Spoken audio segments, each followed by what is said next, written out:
everybody out there in the oily community. My name's Karen Bruno and I'm an educator and distributor for Young Living Essential Oils. And welcome to my kitchen. Today I have been baking up a storm and I want to invite you to learn how to make lavender shortbread cookies. It's easy and simple and your kids can even help get involved. All you need is 4 simple ingredients. Let's take a look at the 4 ingredients that we'll need. We'll need some powdered sugar, we'll need some flour, some butter, and then our secret ingredient is going to be Young Living's Lavender Vitality Essential Oil. Okay, so let's get started. What you can see here is I have my glass mixing bowl. I've already made a batch, but I want to teach you how to make them. What you're going to do is you're going to pre-measure out 2 cups of all-purpose flour. So I dump that into my mixing bowl. Next up, what you're going to do is measure out 1 cup of powdered sugar. Dump that into the bowl. Now what you want to do is just take a spoon and lightly just mix those together. Okay, you can see, you just want to kind of mix the powdered sugar with the flour. Okay. Next up, grab your 3rd ingredient, 2 sticks of butter. This is going to make a double batch of cookies, so you're going to have approximately 30 cookies. And I'm going to dump my 2 sticks of butter into my bowl. Okay, there we go. After I have my 2 sticks of butter in the bowl, join me over at my mixer as we blend it together. All right, everybody, we're back to my KitchenAid mixer portion of my kitchen. I'm very blessed to be able to have a KitchenAid mixer, and I hope you have one as well. I put my bowl on the stand. I'm using a dough hook because you'll see that the consistency of this dough is better when the dough hook is used versus using the wire.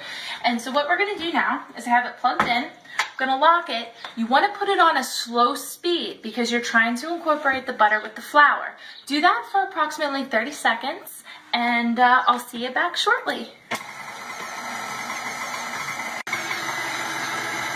All right, everybody, we're back.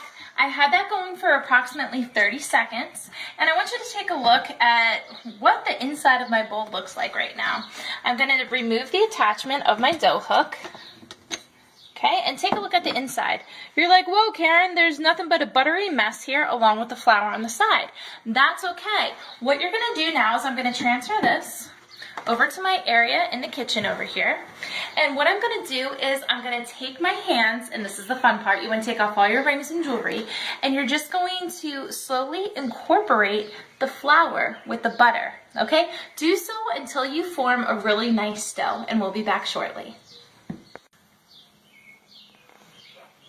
Okay, so you can see that after kneading about approximately 20 to 25 times, I have kind of a ball like this, okay? Now's the delicious part.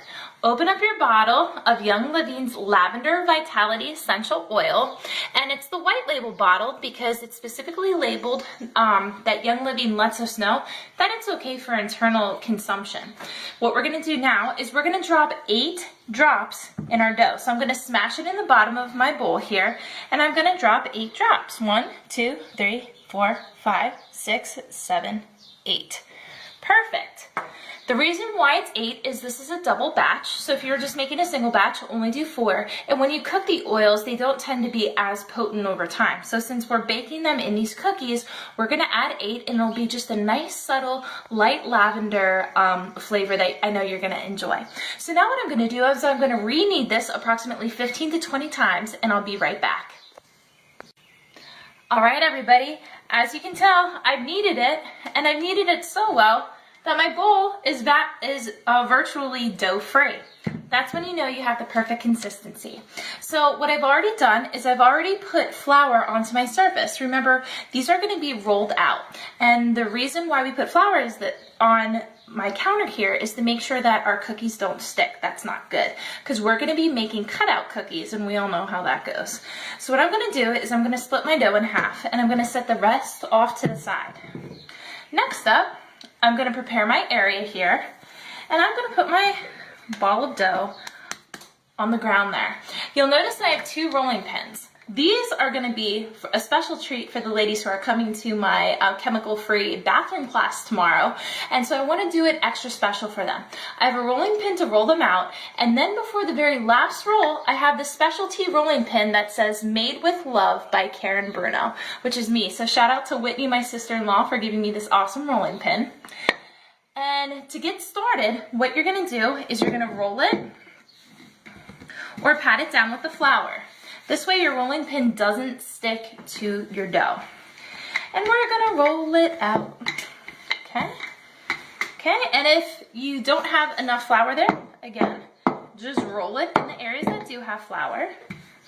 And you can begin by rolling it out. You wanna roll this out to approximately a 1/2 inch or to a 1/4 inch thickness, okay? Yeah, and you can see that I'm probably there right now. I'm gonna grab my specialty rolling pin, and what I'm gonna do is I'm going to start with it on the edge, and I'm gonna press down. Whoops, I forgot to put flour on it, my bad. I'm gonna put some flour on it, because I don't want it to stick, and you really wanna put that in there, okay?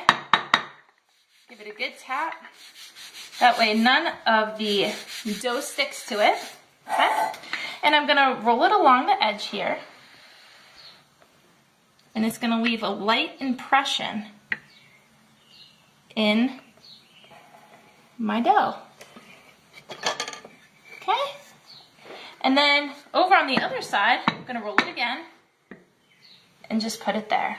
Okay, and adds a nice little special extra touch to those cookies if you're making them for someone special. Next up, you want to grab a cookie cutter, and I'm going to shower you guys with lots of love by using the heart-shaped cookie cutter.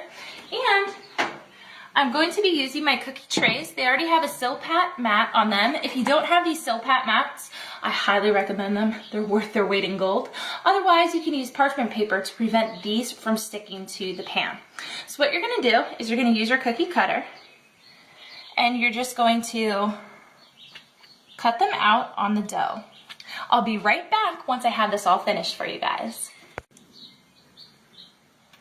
All right, folks, I'm back. Now, you might be wondering why I have a metal spatula in my hand. Well, I want you to coat it front and back. This is a great little tip I want to share with you. This tends to be a little bit of a sticky dough. And so instead of trying to break apart the dough and putting my cutouts onto the pan, simply grab your metal spatula and just break it apart.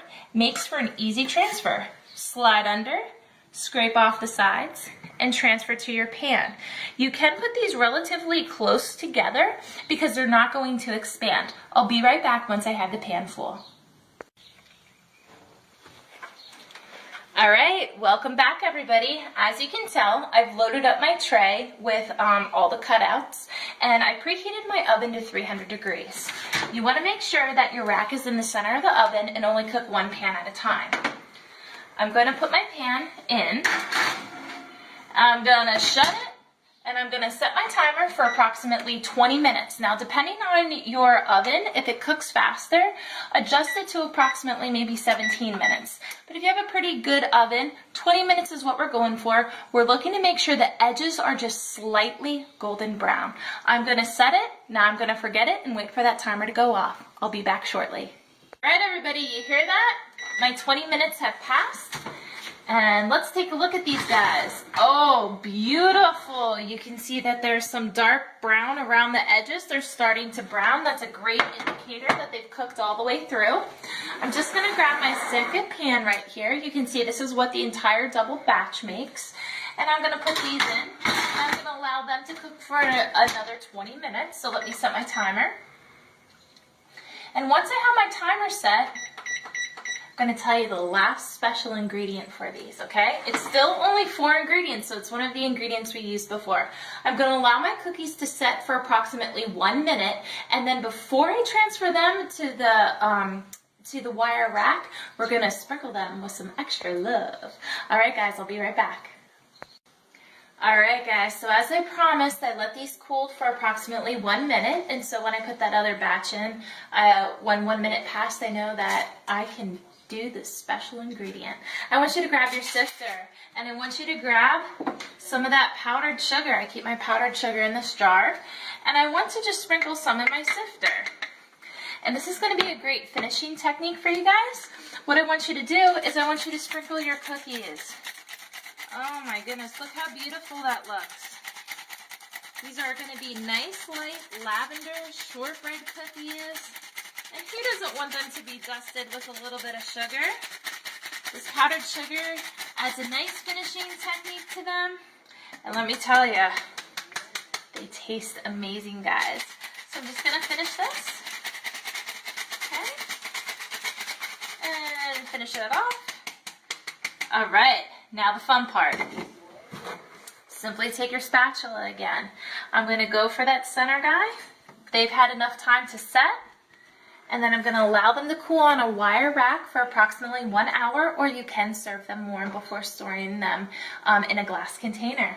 All right, guys. Well, I hope you've enjoyed this recipe of the Lavender Shortbread Cookies.